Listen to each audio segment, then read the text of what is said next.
പ്രേക്ഷകർക്ക് എൻ്റെ പ്രണാമം. കഴിഞ്ഞ ക്ലാസ്സിൽ നമ്മൾ ഇതുവരെ പറഞ്ഞിരുന്ന കാര്യങ്ങളുടെ ഒരു ചെറിയ അബ്സ്ട്രാക്റ്റ് എന്ന രീതിയിൽ മത്സ്യാവതാരം, കൂർമാവതാരം, പിന്നെ വരാഹാവതാരം ഒന്നുകൂടി സംക്ഷിപ്തമായിട്ട് അവതരിപ്പിക്കേണ്ടായി. ഇനി നമുക്ക് കടക്കാനുള്ളത് ശരിക്കും നരസിംഹാവതാരത്തിലേക്കാണ്. ഭാരതീയ ഈശ്വര സങ്കല്പത്തില് പ്രപഞ്ച ചൈതന്യം തന്നെ അത് തന്നെയാണ് മാനിഫെസ്റ്റ് ചെയ്യുക. നമ്മുടെ സെമറ്റിക് മതങ്ങളിൽ, ഉദാഹരണമായിട്ട് ക്രിസ്തുമതം എടുത്താലും ഇസ്ലാം മതം എടുത്താലും ദൈവം ഓരോന്നിനെയും സൃഷ്ടിച്ചു എന്നാ പറയുക. ദൈവം സൃഷ്ടിക്കുക ചെയ്തത്. അപ്പൊ ദൈവം വേറെ, സൃഷ്ടിച്ച സാധനം വേറെ.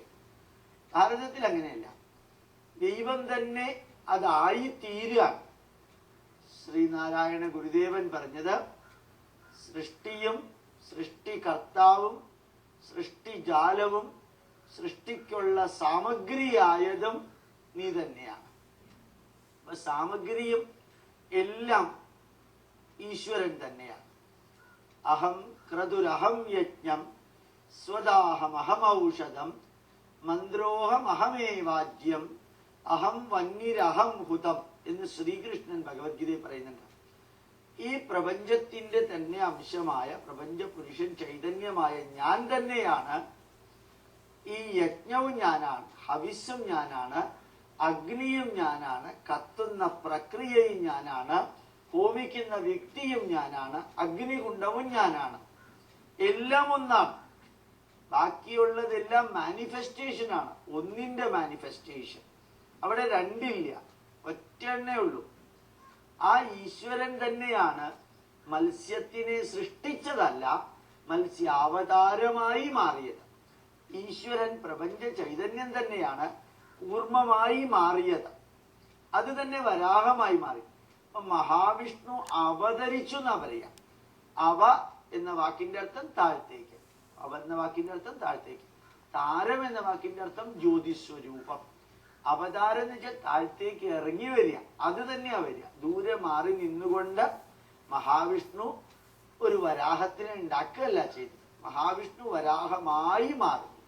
പാർട്ട്ലി ആ എനർജിയുടെ കോമ്പോസിഷൻ അനുസരിച്ചിട്ട് അതിന്റെ അവിഭാജ്യ ഘടകമായി മാനിഫെസ്റ്റേഷനും മാനിപ്പുലേഷനിലൂടെയും സംഭവിച്ചതിന്റെ ഭാഗമാണ് നമുക്ക് കാണാൻ സാധിക്കുന്ന നരസിംഹാവതാരം. എന്താ നരസിംഹാവതാരം എന്ന് പറഞ്ഞാൽ ശരിക്കും പകുതി മനുഷ്യനും പകുതി ജന്തുവുമായിട്ടുള്ള ഒരു അവതാരമാണ്. നര പ്ലസ് സിംഹം. അര പ്ലസ് സിംഹം അല്ല, നര പ്ലസ് സിംഹം. നര നരൻ, മനുഷ്യൻ. സിംഹം എന്ന് പറഞ്ഞാൽ നിങ്ങൾക്ക് എല്ലാവർക്കും അറിയാവുന്നത് തന്നെ. അപ്പൊ നരസിംഹാവതാരം എന്ന് പറഞ്ഞാൽ ഈശ്വരൻ തന്നെ ഒരു എവല്യൂഷണറി പ്രക്രിയയില് മനുഷ്യനാകുന്നതിനു മുമ്പ്, മനുഷ്യരൂപം പ്രാപിക്കുന്നതിന് മുമ്പ്, മനുഷ്യരൂപത്തിൽ വരുന്നതിന് മുമ്പ് മനുഷ്യനോട് ഏറ്റവും സാമ്യതയുള്ള ഒരു ജീവിയുടെ രൂപത്തില്, പകുതി മനുഷ്യനും പകുതി ജീവിയും, അത് ഏത് ജീവി വേണമെങ്കിലും ആവാം, അതിനെയാണ് പ്രതിരൂപമായിട്ട് നമ്മുടെ മുമ്പില്, പ്രതീകാത്മകമായിട്ട് നമ്മുടെ മുമ്പില് നരസിംഹാവതാര രീതിയിൽ ഉണ്ടാക്കിയത്.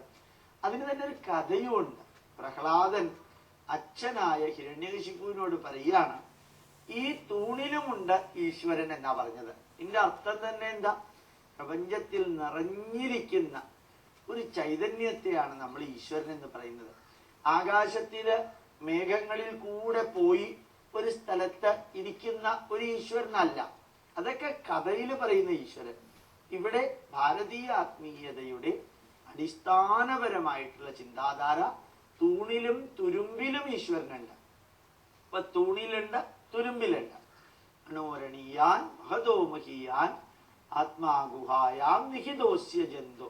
അണുക്കളിൽ വെച്ച് ഏറ്റവും ചെറിയ അണുവിലും മഹത്തായതിൽ വെച്ച് ഏറ്റവും മഹത്തായ പ്രപഞ്ചത്തിലും ജീവാത്മാവിന്റെ രൂപത്തില് സർവജീവജാലങ്ങളിലും നിലനിൽക്കുന്ന ചൈതന്യം അത് തൂണിലുമുണ്ട് എന്ന് നമ്മുടെ വേദ ഉപനിഷത്ത് ചിന്താധാരകളുടെ ഒരു സിംപ്ലിഫൈഡ് സിംബോളിക് ഫോമായിട്ട് അങ്ങോട്ട് നമ്മളെ വിവരിച്ചു കാണിച്ചു തരികയാണ് ഈ അവതാരത്തിന്റെ കഥയിലൂടെ. അപ്പൊ തൂണിൽ നിന്നാണ് യഥാർത്ഥത്തിൽ നരസിംഹം അവതരിച്ചത്, ഉത്ഭവിച്ചത്. അത് ശരിക്കും പറഞ്ഞാൽ സിംബോളിക് പ്രസന്റേഷനാണ്. ഒന്ന് ആലോചിച്ച് നോക്കാം. നരസിംഹം മറ്റു ജീവികളെ പോലെ ഒരു ജീവിയല്ല. നരസിംഹാവതാരത്തിന് മാതാപിതാക്കളിൽ നിന്നല്ല നരസിംഹാവതാരം ഉണ്ടായത്. മറ്റ് ഒരു നരസിംഹത്തിൽ നിന്നല്ല ഈ നരസിംഹം ഉണ്ടായത്. അതങ്ങടെ സ്പോണ്ടേനിയസ്ലി ഉത്ഭവിച്ചതാ. മറ്റൊരർത്ഥത്തില് എവല്യൂഷന്റെ പാർട്ടായിട്ട്, എവല്യൂഷന്റെ ഭാഗമായിട്ട് ഓരോ സിഗ്നിഫിക്കന്റ് മൈൽ സ്റ്റോണുകൾ ഉണ്ടാവുന്നുണ്ട്. ആദ്യത്തെ ഉത്ഭവം മത്സ്യമായിട്ട് ജലത്തില്, പിന്നെ കാലം കുറേ ലക്ഷക്കണക്കിന് വർഷം കഴിയുമ്പോൾ പരിണമിച്ച ഒരു വലിയ സഡൻ ചേഞ്ചാണ്. ആ ചേഞ്ചാണ് ജലത്തിൽ മാത്രം വസിച്ചിരുന്നൊരു ജീവി ജലത്തിലുള്ള വായുവും കരയിലുള്ള വായുവും സ്വീകരിച്ച് ജീവിക്കാൻ പാകത്തിന് ആംഫീബിയനായി മാറാം. എന്നിട്ട് അതിൽ നിന്നൊരു ഡ്രമാറ്റിക് ചേഞ്ചാണ് കരയിൽ മാത്രം ഓടി നടക്കാൻ സാധിക്കുന്ന പ്രാകൃതമായ ഒരു ജീവിയിലേക്ക് ഉണ്ടാകുന്ന ചേഞ്ചിന്റെ ഡിമാർക്കേഷൻ. അതിൽ നിന്ന് സഡൻ ചേഞ്ചാണ് നരസിംഹം എന്ന് പറയുന്നത്. എന്ന് വെച്ചാൽ മനുഷ്യ രൂപത്തിലേക്ക് എത്തുകയാണ്. ഒരു മാർക്കിംഗ് പോയിന്റാണ് ശരിക്ക് നരസിംഹാവതാരം. ഒരു മാർക്കിംഗ് പോയിന്റ് ആയിട്ട് മനുഷ്യ രൂപത്തില്, സംസാരിക്കുന്ന രൂപത്തില്, ഉപദേശിക്കുന്ന രൂപത്തില് ഏതാണോ ഹിരണ്യകശിപു ഈശ്വരന്മാരോട് ആസുരീക ശക്തികള് തന്നെ നിഗ്രഹിക്കരുത് എന്ന രീതിയിൽ വരം വാങ്ങിച്ചത്, വീട്ടിനകത്തും വധിക്കരുത്, പുറത്തും വധിക്കരുത്, മനുഷ്യനും വധിക്കരുത്, മൃഗവും വധിക്കരുത്, പകലും എന്നെ വധിക്കരുത്, രാത്രിയും എന്നെ വധിക്കരുത്, എനിക്ക് മരണത്തിൽ നിന്ന് അതീതനാകണം എന്ന് പറഞ്ഞുകൊണ്ടാ ഒരു ആസുരീക ശക്തി പ്രപഞ്ചത്തെ മുഴുവനും സ്വാധീനിക്കാൻ ശ്രമിച്ചത് എന്ന് നമുക്ക് ഈ കഥയിലൂടെ മനസ്സിലാക്കാൻ സാധിക്കണം.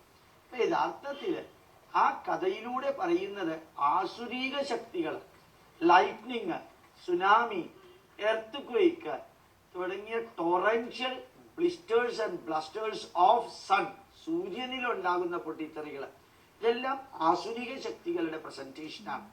അതെല്ലാം നമുക്ക് ഊഹിക്കാൻ സാധിക്കുന്ന വിധത്തില് ഒരു മനുഷ്യൻ എന്ന രൂപത്തിൽ ഹിരണ്യകശിപുവായിട്ട് കൊണ്ടുവന്ന് ആ ഹിരണ്യകശിപുവിനെ നിഗ്രഹിക്കാനുള്ള രീതിയിലാണ് നരസിംഹാവതാരം എവല്യൂഷണറി പ്രക്രിയയിൽ ഉണ്ടായത്. ഇതിനെക്കുറിച്ച് കുറേ കൂടി ഡീറ്റെയില് നമ്മൾ അടുത്ത ക്ലാസ്സില് അടുത്ത ചൊവ്വാഴ്ച കേൾക്കുന്നുണ്ടാവും എന്ന് പറഞ്ഞുകൊണ്ട് എൻ്റെ വാക്കുകൾ അവസാനിപ്പിക്കുന്നു. നീത പ്രണാമം. നമസ്കാരം.